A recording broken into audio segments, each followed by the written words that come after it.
अमरावती महानगरपालिका निवडणुकीच्या पार्श्वभूमीवर शिवसेनेने प्रचाराचा वेग वाढविलाय।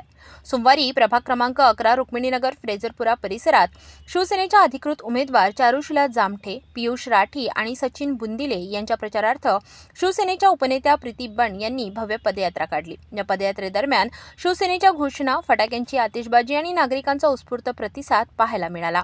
ठिकठिकाणी पुष्पगुच्छ देऊन प्रीती बंड व उमेदवारांचे स्वागत करण्यात आले। या रॅलीमध्ये महिलांचा सहभाग लक्षणीय होता। यावेळी बोलताना शिवसेनेच्या उपनेत्या प्रीती बंड यांनी राज्याचे उपमुख्यमंत्री एकनाथ शिंदे यांनी सुरू केलेली लाडकी बहीण योजना कधीही बंद होणार नाही असा ठाम विश्वास व्यक्त केला। लाडक्या बहिणींचे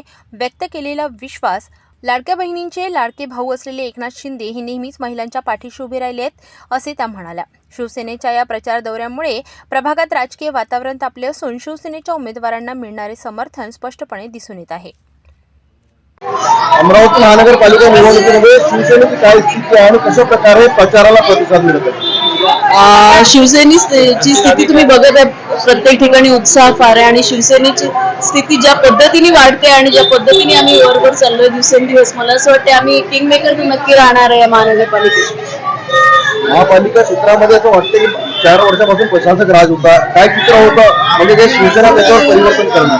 नक्कीच करणार आहे, कारण घाणीचं साम्राज्य झालंय सगळ्या ठिकाणी। बऱ्याचशा गोष्टी आहे की ज्या या 4 वर्षात मला असं फार दुर्लक्षित झालेलं आहे आणि शिंदे साहेबांचा हात आमच्या पाठीशी आहे। त्याच्यामुळे नक्कीच अमरावती महानगरपालिकेची जर कायापालट करायची असेल तर शिवसेनेवर जनतेचा विश्वास दाखवावाच लागणार आहे आणि तो दिसणारही आहे। लाडकी बहिणीचा सुद्धा जास्त फरक पडला।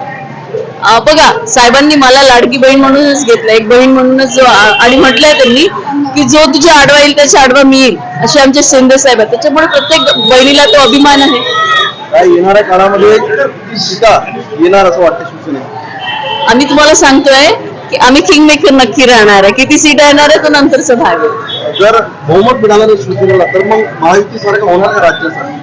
बघूया, आज तुम्ही याच्यावर काही भाष्य करत नाही, पण 2 दिवसांनी नक्की बोलू याच्यावर।